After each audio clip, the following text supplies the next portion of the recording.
Persekutuan Majikan Malaysia atau MEF serta semua majikan perlu memperhalusi isu pelaksanaan gaji minimum RM1,500 dan menzahirkan empati yang lebih mendalam kepada para pekerja.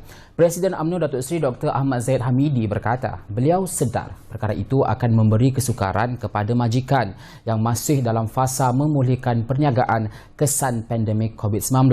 Namun, ia perlu dilihat dalam konteks lebih besar dan kritikal.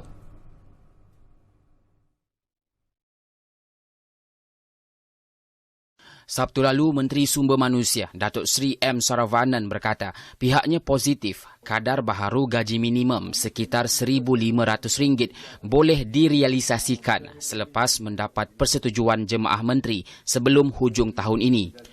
Bagaimanapun, menurut Presiden MEF, Datuk Dr. Syed Hussein Syed Husman, situasi sekarang bukan masa sesuai untuk pelaksanaan gaji minimum berkenaan, selain bukan jaminan penyelesaian masalah peningkatan harga barangan dalam pasaran bagi membantu golongan pekerja.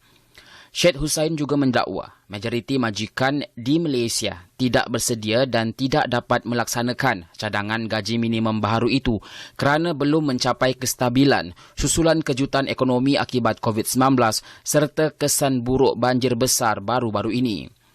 Dalam kenyataan di Facebook, Datuk Seri Dr. Ahmad Zahid berpandangan apabila gaji minimum dinaikkan, akan wujud beberapa impak domino yang segera, antaranya peningkatan kuasa beli orang awam terutama dalam kalangan B40 yang membolehkan rakyat menikmati kehidupan lebih selesa dan berkualiti.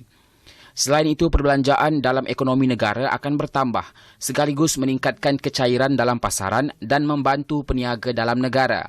Ini berbanding jika gaji rendah, perbelanjaan akan sedikit dan menyebabkan aktiviti jual beli semakin suram. Kenaikan gaji minimum juga memberikan ruang lebih baik untuk pekerja menguruskan perbelanjaan dan keperluan harian rakyat. Datuk Seri Dr. Ahmad Zahid berkata, pelaksanaan gaji minimum baharu itu mesti dimulakan dan tidak boleh ditunggu sehingga semua majikan bersedia melakukannya. Katanya jika terus menunggu, tidak akan ada masa yang sesuai dan selesa untuk majikan menaikkan gaji minimum. Malah beliau yakin semua majikan mempunyai bukan sahaja tanggungjawab sosial, tetapi juga tanggungjawab moral kepada pekerja dan masyarakat secara amnya.